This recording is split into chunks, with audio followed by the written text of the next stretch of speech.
What's up, y'all? It's Zach with Living Corporate. Now listen, you know what we do. We come to y'all, you know what I'm saying? We come to y'all, we bring to y'all, some type of, fire for your head top, right? We have some type of creative, executive leader, public servant, public speaker, educator, entrepreneur, artist. We have somebody, typically of the, melanated variety, but sometimes not. Sometimes we got some winter soldiers or some buckies, if you will, some aspirational allies. But we having real conversations that center black and brown experiences. And today is no different. Today we have the Alicia Wade. For those who don't know, Alicia Wade actually was one of my first bosses. I'm going to say bosses because she is a boss, but she was one of the first people at my first job when I worked at Target that was in a leadership position that I'd ever seen a black person in a leadership position. Actually, the first time I ever seen a black woman in a leadership position. But I don't want to go ahead and take any away from her thunder, so I'm going to go ahead and introduce her right now. Alicia, welcome to the show. How are you doing? I am amazing. How are you doing today? I'm doing really, really well. Now, look, I gave a very non-intro for you. So why don't you go ahead and tell us a little bit about yourself? Okay. Where do you want me to start? 1980? You know what? 1980 would not be that bad. Was it the daytime or was it late at night? It was a morning in the spring. Okay. Yes, for sure. But no, I was, I'll start, to your point around starting at a boss. I really wasn't always a boss, maybe bossy. But for sure, I kind of guess given a background of education and then really where I started my career. Yeah. But I went to the University of Oklahoma, so I have to shout that out because, the amazing Boomer Sooner. Okay, And I actually did, undergrad degree there, political science, communication, and then went straight to grad school. So for me, I share that background because I just really, was one of those black girls that had a list. I knew what I was going to be. If you asked me what I was growing up, I just knew I was going to be a lawyer. And then all that changed when I went to school and it was like, I don't really want to go to school for 3 more years and read and do all of that. So I went to grad school at Baldwin-Wallace. It's actually university now. It was college then. It is in Berea, Ohio. Do you know where Berea is? No, where's that? So it is actually, the campgrounds for the Cleveland Browns. So it is right outside of Cleveland. Okay. In Ohio. Yeah. So if you fly into Cleveland, you're technically in Berea. So I was there. I did my MBA there. And I think through that journey, I really realized that I had just a knack for wanting to be on teams. Obviously being a student athlete and an athlete my whole life, I think that's really where I kind of moved into HR. So started to your point around being one of your first bosses. I actually started with Target in their training program and did several roles there. So had an opportunity to be at the store level, district and regional level in HR. And then I was actually there for about 9 years and then moved on to Ross, Dress for Less, in an HR capacity and did that and then moved over to operations and did that for how long was I in operations there? So for 2 years. So the total time I was there for 5 years, if you're following. I am. And then now currently I'm actually with Gap Inc. With the Banana Republic division as a district manager. Oh. So that's kind of where I am now. So that's incredible. And it's, so today we're really talking about black female leadership, right? So you talked about this path that you went on, and then there were points in time where you kind of had to pivot, right? Because you had this very clear plan. Can we talk about what was the cause? What was the cause for you to say, look, I don't want to do this particular? Because you said that you were drawn to being on teams, but you could be on a team and still be a lawyer. So what was the moment that made you say, you know what, I need to do something different? Well, you know what, I think what I realized in being on teams is that, I probably wouldn't say I had the words for it then or the language or even had done the discovery for my own strengths and ops of what that really was. But I did realize that I was really good at making other people better. So to your point of being a track athlete, it could be individual, right? You could do your own thing and then also being on relays. But I felt like at that point, I did know that I was really good around motivating other people and that I had an energy that other people fed off of. And I don't know if that was necessarily would have been conveyed for me. Some people would have through a book or through research. Sure. So I just felt like, that leadership role, I was always pushed in those roles. So even when I was at OU, I was a Black student president. I was in leadership roles through my sorority, Alpha Kappa Alpha. If you had sound effects, it would be a good time to add that right there. You want like a skiwi or something? I don't have anything. I mean, you know, aren't y'all, wait, don't y'all be suing people? I'm not messing with you on this. It could just be an amazing, like, Alpha, Kappa, Alpha. So, anyway, you heard that, like, that little echo? I did. It was amazing. Yes, and you had a picture in your mind of it being magnified, right? But we digress. So, you know, through those experiences in college, I think that's where that discovery came for me. Okay, cool. No. Listen, I'm going to tell you something, because y'all do be suing people, because I saw somebody's making a joke. Somebody made a joke about Kamala Harris, and they put that AKA symbol on there, and it was on Twitter, and all the reactions on Twitter was, I said, wait a second, relax, everybody. Well, you know what? At least that sound effect knows, I think all of us through our childhood know that something epic was about to happen. So at the very least, it's like, wait a minute, and we got their attention, right? We did. And we're compliant, so we're good. All right, so let's talk about this. When you talk about the roles that you've had and kind of going through you went through a training program, right? So you went through like an actual development program when you started at Target. Can we talk a little bit about what are some of the core things you learned through that program, and what are some pieces that you feel like you picked up through that program that you wouldn't have otherwise? Oh my gosh, you know, it's so interesting. It's funny, you know, looking at what you do now, right? Yes. And where I am and how that all started there, right? Yes. And I see that a lot. So I talk to a lot of peers that are in so many different capacities now in their career, and we all talk about the commonality with this, right? So I think for me, the good part is when you work for a company that has very structured development, or I should say an expectation that a supervisor shows up a certain way, even if somebody doesn't have the capability or even the want to do it, it happens. So with that being said, I didn't always have supervisors that were able to show up in that way for me. But I would say the biggest thing I've learned, and it's a life lesson, is how I manage my expectations of other people. Right. And I share that because I hear that a lot, especially as I even mentor, you know, younger, to your point, Black and brown people today as they're entering into the workforce, and they have this expectation because of someone's title or their age or, you know, maybe their past experiences. And when they don't get that, they are very discouraged. So that was a big lesson for me because I just came in and, you know, being from Houston, I think, you know, when you think about like a Southern culture, you really, you know, have a lot of respect, you know, for people. So I was like, yes, ma'am. No, sir. And then when I realized people didn't show up very professional in some cases, I had to your point through this program, really position myself to not let that be a distraction. And I shared that background because I think one of the biggest things that I had to learn, particularly around communication, is I showed up very rigid in a lot of those environments, whether it was, you know, day to day, whether there was in a mixer or things. And there was a lot of promotional opportunities that passed me because people just didn't know who I was. I thought, or I showed up in the workplace thinking, you just don't share those kind of things, right? Like, they don't need to know what I do at home or that. And people wanted to. And it was important. So it's interesting, even as you do the intro today, to say, I was the first person that you saw, right? A person of color that related to you. That was a journey for me to get there, to realize that. And that was a big learning. And even today, you know, like obviously with Coco, you know, with in the tennis championships now and seeing her and all this conversation about how animated she is. And, you know, just it's so raw. Like that is kind of how I showed up. You know what I mean? And being an athlete, being aggressive, being this. And that didn't always translate into positive.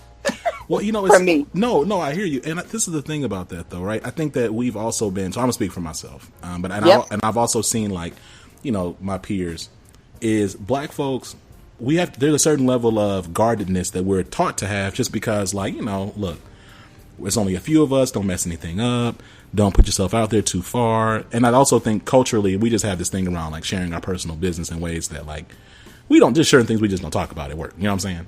Absolutely. And so there's this, but to your point though, like there's this challenge of like, okay, well, what's the line? How vulnerable can you make yourself? Because people aren't going to want to promote or work with somebody that they don't know. Like most people anyway. I don't care, right? Listen, I just want to do the job. It's fine. But I'm learning, and I've learned that, you know, people just feel more comfortable if they know you a little bit. And so my question is, how did you create that cocktail for yourself? Like, how did you come into, Yeah. you know, what is it that I really want to share? What will I still kind of hold back? But how did you like kind of give yourself permission to be a bit more vulnerable at your job? Yeah, for sure. So I can think of a couple of things. So I can think of an experience where I was actually interviewing. I was pregnant at the time, and we were doing like a Skype like interview because the actual people that were doing the mock interviews were in other locations. And it was an African American female. She was in a supervisor position, and we're going through, and I'm thinking, and I share this story often, like I'm prepared. I got all my notes, and the message I was trying to convey was someone who was reliable, right, and qualified. So I had all of that bringing that to the table. And I just remember her like cutting me off mid-sentence, like, ugh. Who are you? I'm not feeling you right now, and you need to get it together. And like inside, like we've done so much, particularly as African American females, to pull it all together and present this package. Right. And when someone is unraveling that, it's like, wait a minute. Right. And that's what happened in that moment for me. But to your point around creating that cocktail, that like having her say it's okay and seeing her show up as herself and still be professional, Right. And great at her job. Like it wasn't this caricature, right? She was herself. She was professional. She was someone I looked up to, and she was still herself. She didn't become anybody else. It helped give me that courage. But I think for me, like the steps toward that was me finding things that I was okay to share, right? Like, so kind of like put a little like pinky toe in the water. Yes. So it's like, okay, I like to work out, so let me talk about that. And then maybe I build a connection. And then I just continue to build upon that, about things that, I feel comfortable with. But then I think I learned in that is that that's what motivates people. And then I made it personal. Like I want to know what's important to my boss, right? Like I want to know them as a person. And then when I started to meet with people and I started to, move up in my career in multi-unit positions and interacted, to your point, at so many different levels with people, I was able to meet people at their level and then also connect at that level. So then what advice would you have, right, for the young black woman, young brown woman coming into the professional space who does have it all together? Because you're absolutely right. Like there is, and I believe this translates to black men as well, is that like, Yes. we try to come with like, look, I got this, I'm tight. Like I got all these different things. They ask me this, I'm going to say this. They ask me this, I'm going to say that. When you don't have someone who is going to kind of give you the assurance that it's okay to be yourself and who isn't maybe, guiding you along, what advice would you give to someone who is trying to break out of their shell a little bit? Yeah, you know what? I guess this is where like the academic in me comes out, because I also teach at the University of Houston, so it's a great opportunity. Hey, let's go. We went from OU to our great Cougars here. Yes, there we go. H-Town in the house. But one thing that I share there with the students all the time is around like the dialogue, right? And you have internal dialogue in yourself that you're having, and you can get distracted about maybe, cues that you're not getting from people, right? So even in this conversation, there's things that you're doing that are affirming me that we're on track, right? And vice versa. Right. And sometimes we don't get that, not because we're wrong. It's because you may be the first person that this, particular person has interacted with like you, if that makes sense. Yeah. Right. So just because you may be sharing, right, about whatever that may be that's very personal, or maybe you think is cultural, and they're looking at you a certain way, that doesn't mean that that's wrong, right? Or that you shouldn't share it. It just may be a new experience, and you can't let that external things go along, that it starts to spiral and you're not showing up as your authentic self. So I think you have to get to a place where, hey, this is who I am, and continue to show up that way. Because anytime I feel like you feel like you are a fraud, or you are trying to act like other people, you're never going to come across as someone that other people want to be around anyway, in my opinion. So that would be my advice. No, you're absolutely right. Now, you talked a little bit about your sorority. But Yes. everybody, Alicia, is not blessed to don the pink and green and wear the pearls and toss the laid hair, right? Everybody don't have a community, okay? So Right. that they come into. So for the folks that are kind of doing me, what would you suggest that they do to kind of build those networks and those kind of like trusted spaces? Absolutely. And I think that is definitely something along the journey that I had to learn, even though I was in those environments, because no one in my family really has worked. Like most of, particularly the women, are in education, right? And I was kind of brought up that if you weren't a teacher or a nurse, what do you do? Right. Yeah, so yeah. I totally can relate to someone who maybe is not even able to go home, or especially as a new professional, be able to talk to your parents about your experiences. But I would say that you have to be very intentional around finding, and not necessarily somebody that looks like you, but maybe they are in the, whether it's a position or they have the characteristics that you want to possess. That could be a start for you. I think the other piece is maybe somebody that may be struggling in the same area as you are, right? So let's say you see someone that is in a position that you want to be in, and let's say communication is your opportunity. It's like you're not necessarily the most articulate person, right? Yes. But you aspire to be, but you see that person is maybe in a certain role. Connecting with them to ask, like, how did they, work around that? Right? And maybe you don't feel comfortable in going straight to them. Maybe you're in an environment that's not appropriate and you don't have the access to that person. But what events can you go to? Right? Like, can you be intentional to say, hey, my work schedule doesn't necessarily afford me to do A, B, and C, but there is this networking opportunity at this time through my church. Right? Yeah. Look around you. And I think if you approach it, your development or an area of growth around the abundance opposed to the limitations, you will find somebody that is going to be willing to help you. Or even they may not even realize they're helping you, and you're going with that very intentional question, and they can answer it for you, and you get that nugget. Yes. No, you're absolutely right. And you know what? I appreciate this because, it's about being resourceful, right? You got to reach out and use, and just think beyond, your initial, four corners or whatever, and just reach out a bit, because there are resources available. You got Google, which is like this huge thing, right? You can like type in things into this like little square, and then when you press enter, then a bunch of things pop up. There's just all types of resources out there. So you got to get busy. You got to get out there. Right. But I think to your exact question, even though we have so much information, people are not necessarily more informed per se about specific things when it comes to their career. And I challenge people, particularly to your point, minorities a lot, and people in my circle where, their Instagram is popping, their Facebook, like you have all the great pictures, angles, but then you don't have a LinkedIn account, or you don't have an updated resume, or you don't have a CV. So it's like you've invested all of this time of creating and crafting this image, but not necessarily the same for your professional, right? Wait a minute. What you talking about? These bombs over here talking about. Then you talking about. So wait a second though, and I know you church, so you over here talking about. So you've crafted. Yes, Jesus, we got one of them anointed words right there, right? Image. Yeah.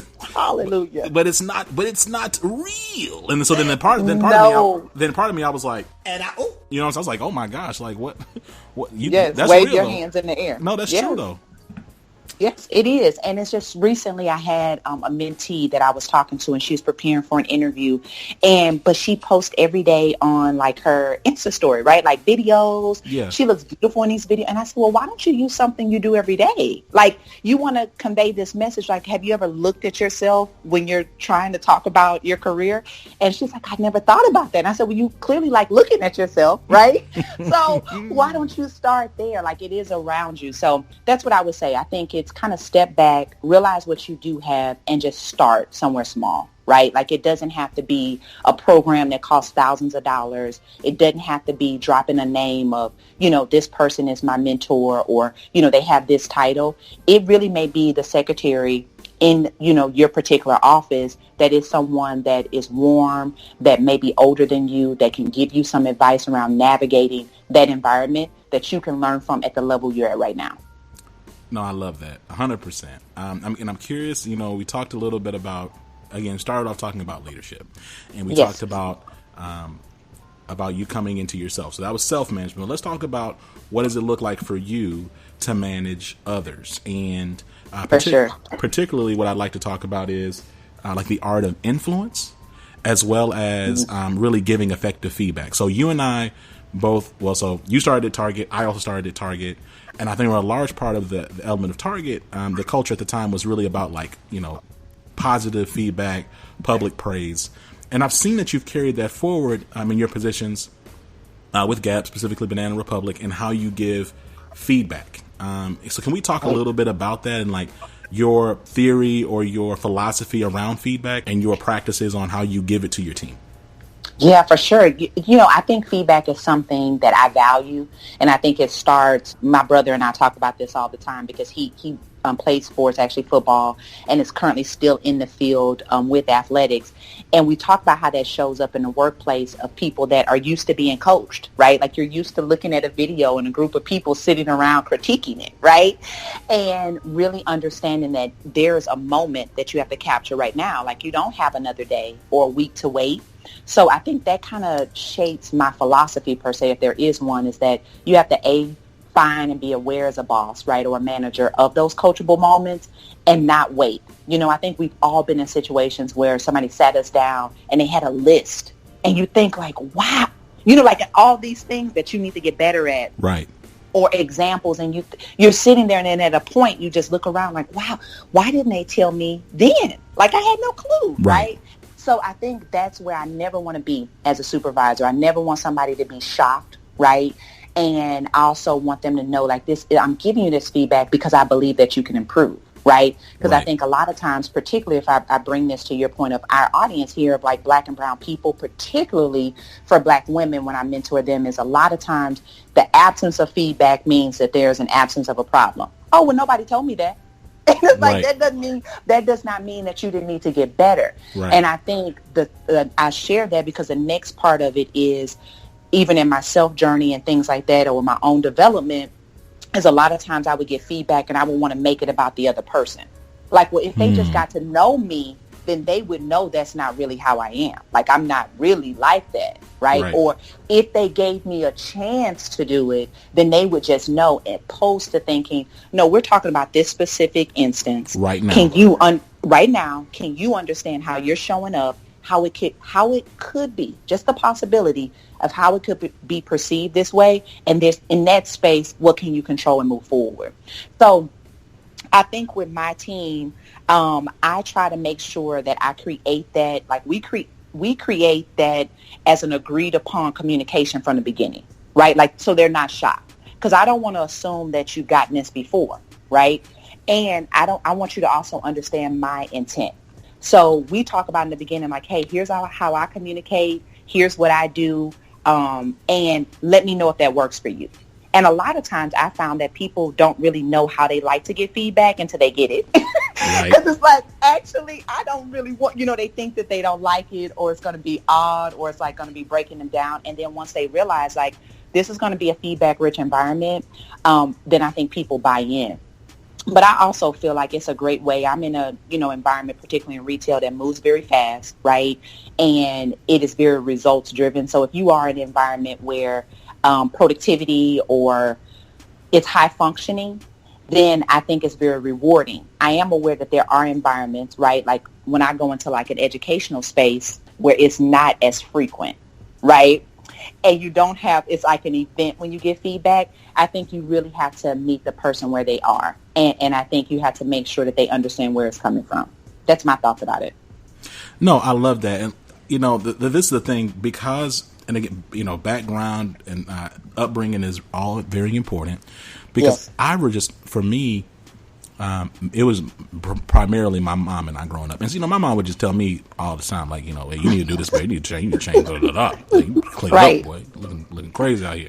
So it wasn't odd to me to get, like, direct feedback at work.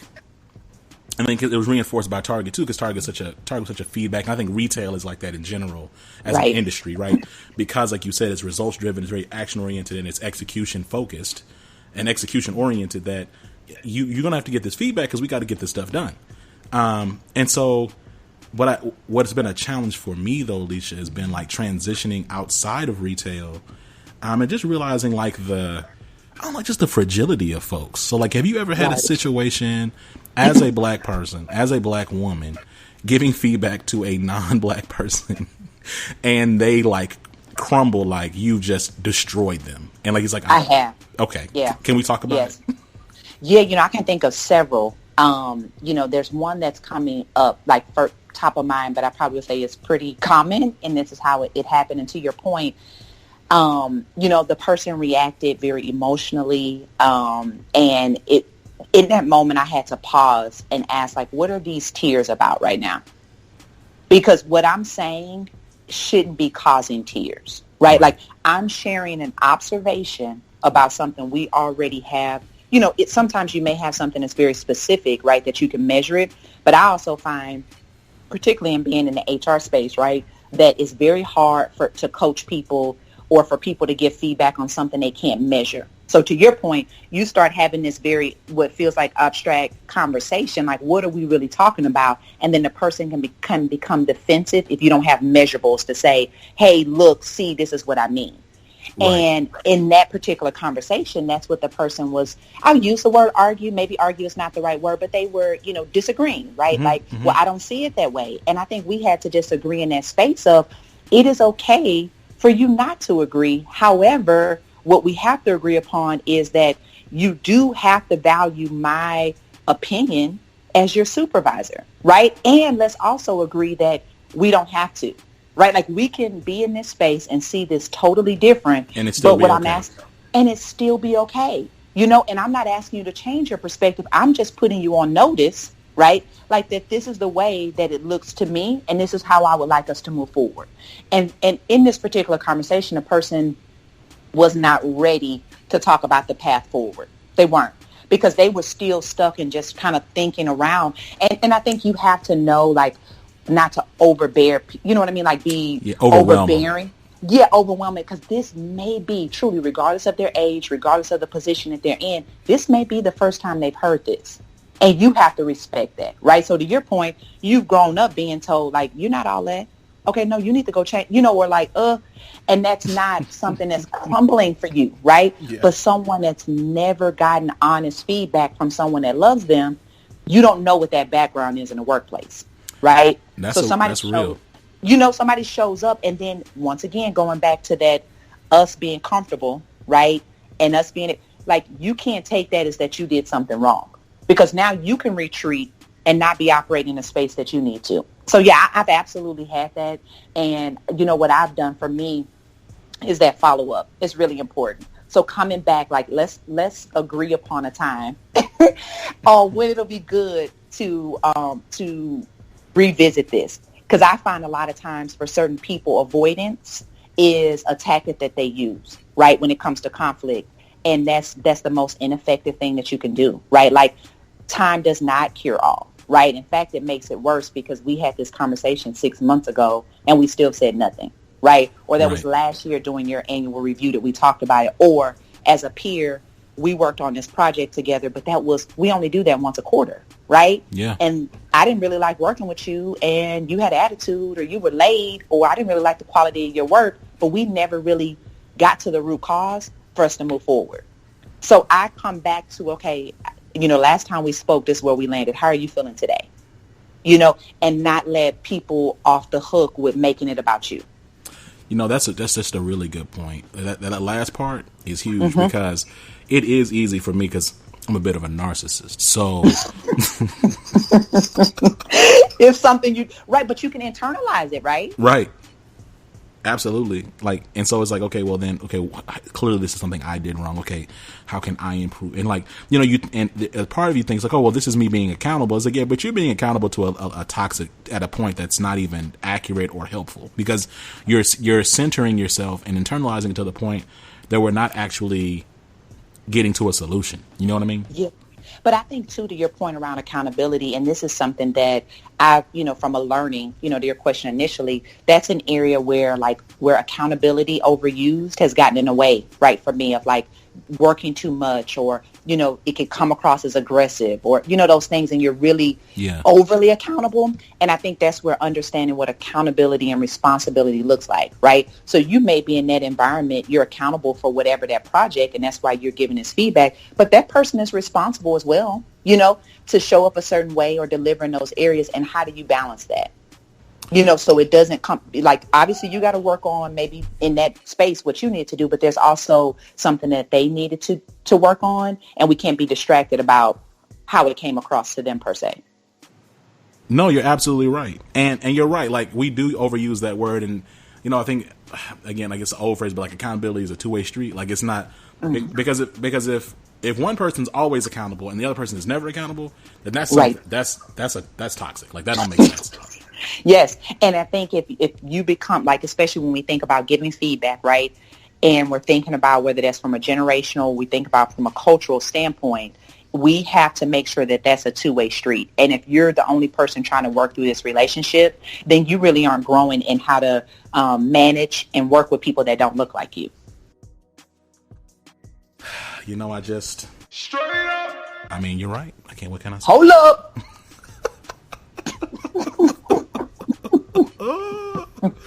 Man. Okay, so this has been a great conversation. You know, there are times for me where you talked earlier about like people giving you feedback and like sitting you down with a laundry list of feedback. We also just talked about accountability and responsibility. For me, I really enjoy the idea of soliciting feedback because I'm trying to, like, you know, in the idea of you trying to sit me down and have some laundry list and stuff, I'm just over here like, stupid, I'm not going to let you get the chance. You know what I'm saying? I'm just trying to like make sure I'm proactive. Okay. Right. Like it's above me now, right? Listen. Okay. So my question to you is, what are your thoughts on proactive feedback and what are ways that you solicit feedback from your team and from your leadership? Yeah. So this is, oh my gosh, this is definitely a gem for me when I think about, just development for myself. I think I've been in situations where I've had supervisors that weren't able to give me feedback, right? Because I was meeting goals, I was doing a really good job, and it was meeting their expectations, right? So you go and you ask and you're soliciting, it's like, oh, it's great. Like there's nothing you can do better. And that's never worked for me, you know, and maybe because the way that I'm wired, you know, like I really want to even get feedback around like, what did you like? Like, what am I doing well? So I could know what to repeat, right? Or even how I got the result. And I find often that people may achieve a goal, right? Or whatever it may be. And it's kind of like, okay, we're so excited, but they cannot articulate how, right? And for me, I feel like that's kind of, if there's a silver bullet or magic sauce or cocktail, right, that you're creating on how to repeat success, you have to know what you did. Right? Because it may be a different environment. So for me, that's really important for personal feedback for me, whether it be from a supervisor, a peer, or even my direct reports. Like if we feel like we're in a good space, right? I'll start with direct reports that I manage. I want to know what you like, right? So if you feel like, hey, communication is great, I want them to be very specific, but that's just how I'm wired, right? Like I want to know do you prefer this type of communication? Do you prefer this type of recognition? Okay, when we're working on a project, what level of autonomy do you like? So I ask, you know, I think there's some people that it's really easy for them and those that aren't. So I'll set it up if we're going to have, for instance, a touch base or we know we're going to have a formal sitting down, say, hey, when we connect, I want to get some feedback on how that went. And I'll put it out there, right? Whether that's in a conversation or even written for them to prepare their thoughts. So that's something that's worked for me.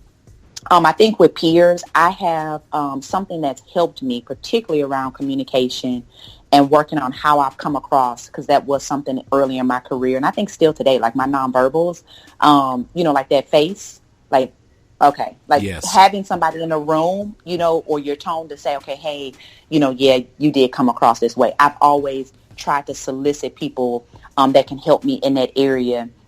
And if they aren't there, someone that I've seen that is an expert in the area or better than me, I go to them to say, hey, do you mind if I reach out to you like once a month just to get your ideas? It doesn't have to be long. Would it be okay if I maybe text you or shoot this over to you and you give me some feedback?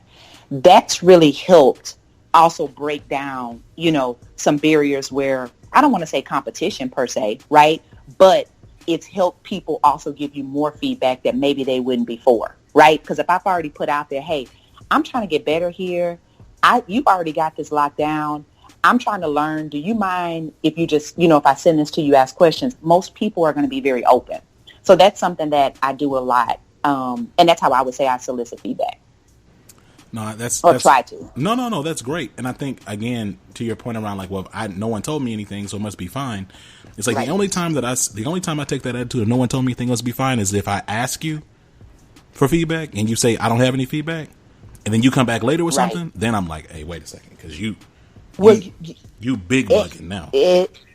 Yeah, you know what? Here's one thing, and I think we learn a lot from also bad supervisors or people we didn't like working for, and that was one. I had a supervisor that comes to mind, and this is why I would say I take the approach now, because she didn't necessarily know what she wanted things to look like, but she was very good at critiquing what you put forward, and that was so demotivating for me. In fact, it was emotional. You know what I mean? Right. Like I would just be like hurt by it, because it was like, I went to you, asked you for feedback. Hey, here's my plan. This is what I'm thinking. This is the approach I want to take. And it would be like, oh yeah, check, great. And then I felt we're taking huge leaps or risk in some cases, right? And we agreed upon this is what we were going to do going forward. And then she would come back if maybe there were other partners that felt a certain way or didn't resonate with them, or she saw it, and then would like kind of break me down. You know what I mean? That list would come out of, okay, well, you could have did this and you could have did that. And at that time, I shut down. So it became, I won't say angry, but the hurt became, I just took a list and then I thought, I'm never going to do that again. And that didn't help anybody, particularly me. So I think this is to your point, trying to get ahead of it now, like not letting somebody that says, oh, I don't have anything to share, get in the way for me of moving forward. No, you're 100% right, and I think so. It's both and right. It's you looking for the feedback, you soliciting it, and then you not using that as a blocker, right? No matter what you get. So if you don't get anything, don't use it as a blocker. If you get something that doesn't really align with what you think it is, then don't use it as a blocker either. Just make sure that's something that you're taking the time to do. But it shouldn't impede you from moving forward towards whatever goals that you have. I think like a mentor that I had, who she's told me this a few different times. Shout out to you, Liz. I see you. What's up? Hey, come on. So Liz was like, look, and Liz she's a mentor of mine. She's a great friend, and she's also on the show a few episodes back, actually during Pride Month. Anyway, so look, Liz said, look, Zach, the beauty of feedback is you don't have to agree with it. You don't have to take all of it. You just, right. She's like, because she's like, Zach, I think this thing you burden yourself with. Every time someone gives you feedback, you take that as like a mandate that you need to change something. It's like that's not what feedback is. Feedback is something for you to consider. It's like the best thing you can say to somebody give you feedback. Hey, thank you for your feedback. That's it. Yeah, for That's sure. it. I mean, and that's so important to your point is like if you can compartmentalize things, right, and then you can do something with it later, because that feedback may be relevant at another time, and then you can see it right when it shows up again. But today I don't necessarily have to go create a plan based on what you said. I can just put that there and say, oh, okay, that's Zach's feedback that he gave me today. Okay, all right. I don't necessarily see it, but thank you. And it stays right there. I think that's awesome.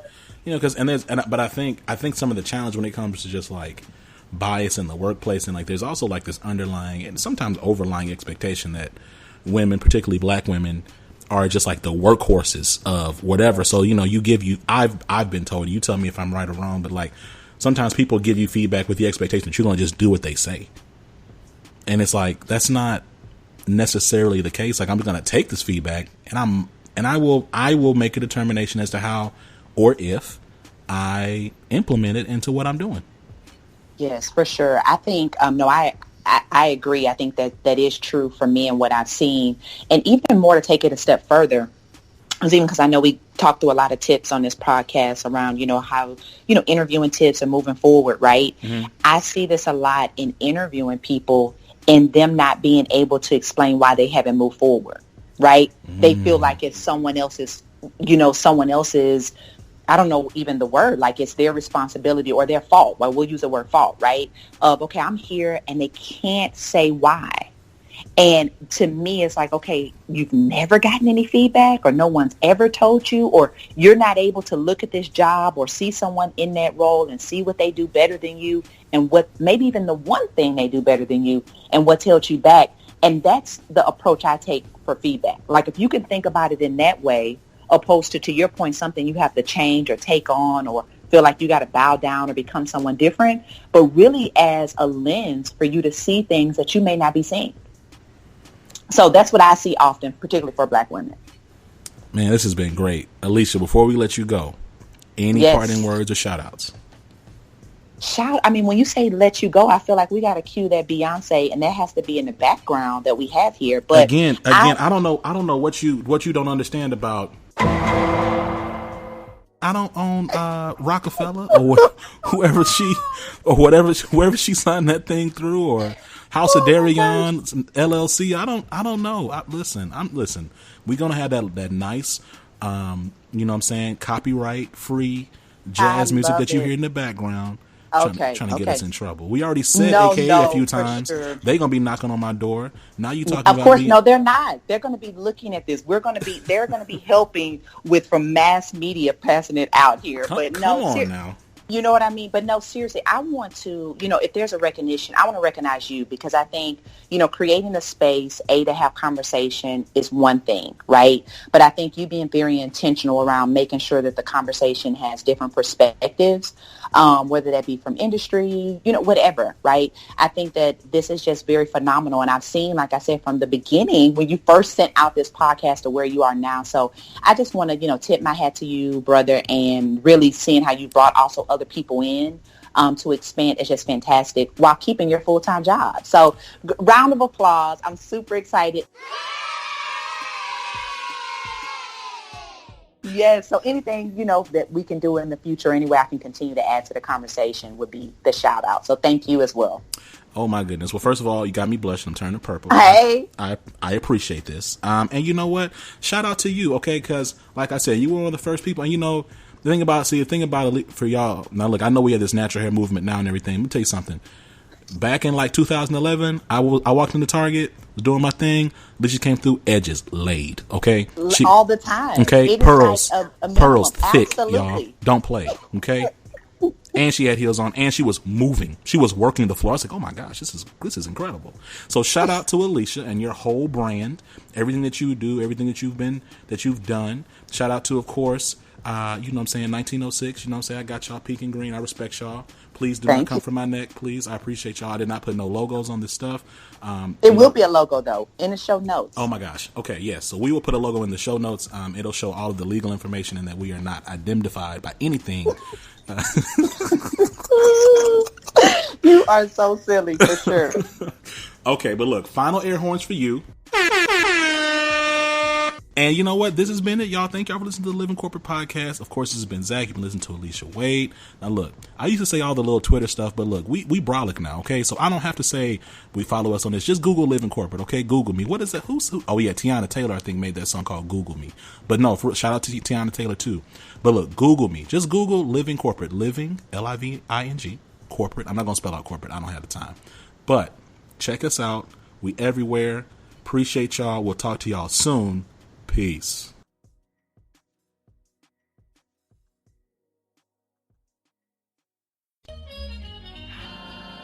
Living Corporate is a podcast by Living Corporate LLC.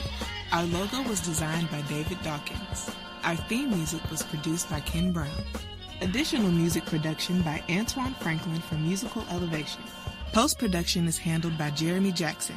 Got a topic suggestion? Email us at livingcorporatepodcast@gmail.com. You can find us online on Twitter, Facebook, Instagram, and living-corporate.com. Thanks for listening. Stay tuned.